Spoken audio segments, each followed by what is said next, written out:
জয়গুরু। ওম শ্রী পরমাত্মনে নমঃ। সকলকে জানাই শুভেচ্ছা এবং যথাস্থানে প্রণাম। হিন্দু ধর্মে যে সমস্ত স্ত্রী দেবী পূজিতা হন তাদের মধ্যে মা ষষ্ঠী হলেন একজন অন্যতম প্রধানা দেবী। শিশুদের কল্যাণদাত্রী এবং রক্ষয়িত্রী হিসাবে তিনি পূজিতা হন। তার কৃপায় নিঃসন্তান দম্পতি সন্তান লাভ করেন, অর্থাৎ তিনি সন্তান দাত্রীও বটেন। গ্রাম থেকে শহর সর্বত্রই তিনি পূজা লাভ করে থাকেন। দেবী ষষ্ঠীর পূজা প্রায় সারা বছরই করা হয়ে থাকে।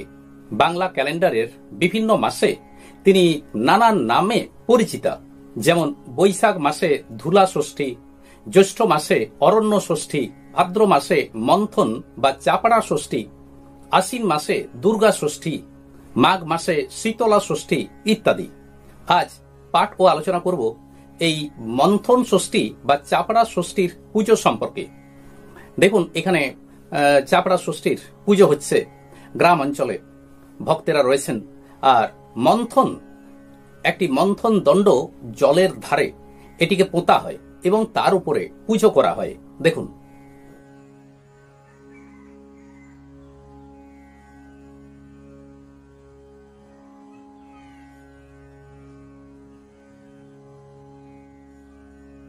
পুরাণে বলা আছে দেবী ষষ্ঠী হলেন আদি প্রকৃতির ষষ্ঠাঙ্গ অংশভূতা, তাই তার নাম ষষ্ঠী।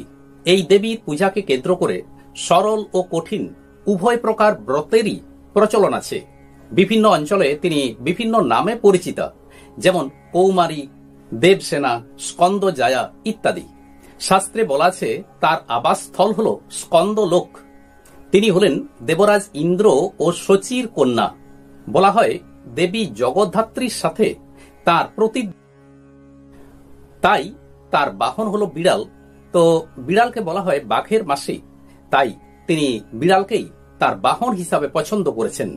দেবী ষষ্ঠীর কোনো নির্দিষ্ট অবয়ব নেই, তাই মন্থন দণ্ডে, পিটুলি দিয়ে তৈরি মূর্তিতে, শিল কিংবা মঙ্গল ঘটে আঁকা মূর্তিতে তার পূজা করা হয়। দেবী ষষ্ঠী হলেন দ্বিভুজা এবং গৌরবর্ণা। বট গাছের তলায়, বাড়ির আঙিনায় কিংবা নদী বা পুকুরের ধারে দেবীর পূজা করা হয়। তার পূজার উপকরণে থাকে তেল, হলুদ, দই, বট গাছের ডাল, বাঁশপাতা, গোটা ফল, দুর্বা ঘাস, মিষ্টান্ন, এই সমস্ত নৈবেদ্য তার পূজায় প্রয়োজন। দেখুন, এখানে পুরোহিত মশাই এই মন্থন ষষ্ঠীর পুজো করছেন।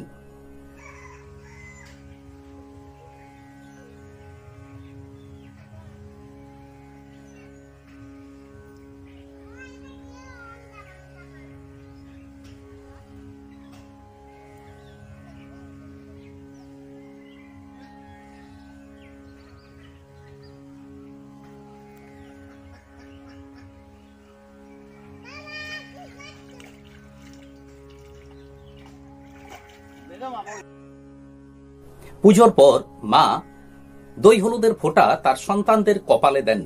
বাড়িতে কেউ অনুপস্থিত থাকলে সেই ফোঁটা দরজার বাজুতে ফোঁটা দিয়ে থাকেন। ব্রহ্মবৈবর্ত পুরাণে বলা আছে দেবী ষষ্ঠীর একজন প্রিয় ভক্ত ছিলেন রাজা প্রিয়ব্রত। বলা আছে যে তিনি দেবী ষষ্ঠীর পূজা করে তার মৃত সন্তানদের ফিরে পেয়েছিলেন। তখন থেকেই প্রতি মাসের শুক্লা ষষ্ঠী তিথিতে দেবী ষষ্ঠীর পূজা প্রচলিত হল। এভাবে বিভিন্ন মাসে যে সমস্ত ষষ্ঠী দেবীর পুজো করা হয় তার বিভিন্ন কাহিনীও রয়েছে। এবার বলি চাপড়া ষষ্ঠী বা মন্থন ষষ্ঠীর কথা। দেখুন, পুরোহিত মশাই এখনো পুজো করছেন।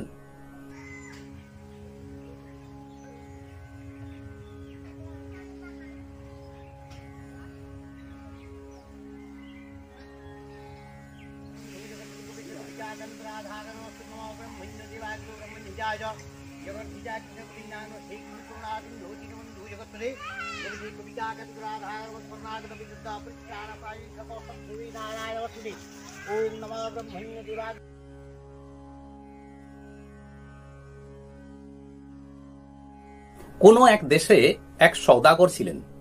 তার 3 পুত্র, 3 পুত্রের 3 স্ত্রী, অর্থাৎ বাড়িতে সন্তান, স্ত্রী, নাতি নাতনি ইত্যাদি নিয়ে বেশ ঘর ভর্তি লোক।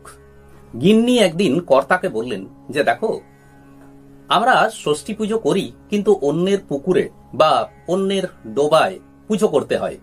এই জন্য নানা লোকে নানা কথা বলে। তো আমাদের একটা পুকুর খোঁড়াও না। কর্তা ভাবলেন যে ঠিক কথাই, হ্যাঁ, আমাদের তো নিজস্ব পুকুর বা সামনাসামনি কোনো ডোবা নেই যে সেখানে ষষ্ঠী পুজো হবে। কর্তা তখন রাজি হলেন। একটা বিশাল পুকুর কাটানো হলো, কিন্তু দুঃখের বিষয় সেই পুকুরে জল এলো না। পুকুর একদম খালি পড়ে রইল, শুকনো। তো তিনি চিন্তা করছেন যে এত টাকা খরচ করে এত বড় পুকুর কাটালাম, কিন্তু কই, তাতে তো জল বেরোলো না। কর্তা তার ছোট ছেলের যারা ছেলেমেয়েরা ছিল তাদেরকে তিনি খুব ভালোবাসতেন। একদিন মা ষষ্ঠী তাকে স্বপ্নে দেখা দিলেন, কর্তাকে স্বপ্নে দেখা দিলেন এবং বললেন যে দেখো, তোমার ছোট ছেলের কোনো একটি ছেলেকে যদি কেটে তার রক্ত পুকুরে ছড়িয়ে দিতে পারো, তাহলে পুকুরে জল হবে। কর্তা পরের দিন তো খুব চিন্তিত হয়ে পড়লেন। এদিকে মা ষষ্ঠী বলেছেন, সেটাও মনের মধ্যে চিন্তা। আবার তার ছোট ছেলের যারা ছেলেরা, তাদেরকে তিনি নিজের হাতে কাটবেন, তাদের রক্ত তিনি পুকুরে ছড়াবেন, এটাও তার মনের মধ্যে প্রচন্ড একটা ব্যথা, প্রচন্ড কষ্ট নিয়ে এলো। তিনি ভাবতে লাগলেন কি করা যায়। তো যাই হোক, একদিন তিনি ছোট ছেলেটিকে নিয়ে পুকুরে গেলেন। ভাবলেন যে যা হয় হবে, মা ষষ্ঠীর আজ্ঞা যখন, তখন দেখি না। ছোট ছেলেটিকে কাটা হলো, রক্তটা চারদিকে ছড়িয়ে দিলেন। তো দেখতে দেখতে গোটা পুকুর জলে ভরে গেল। খবরটা গেল বাড়িতে, সওদাগরের বাড়িতে গেল।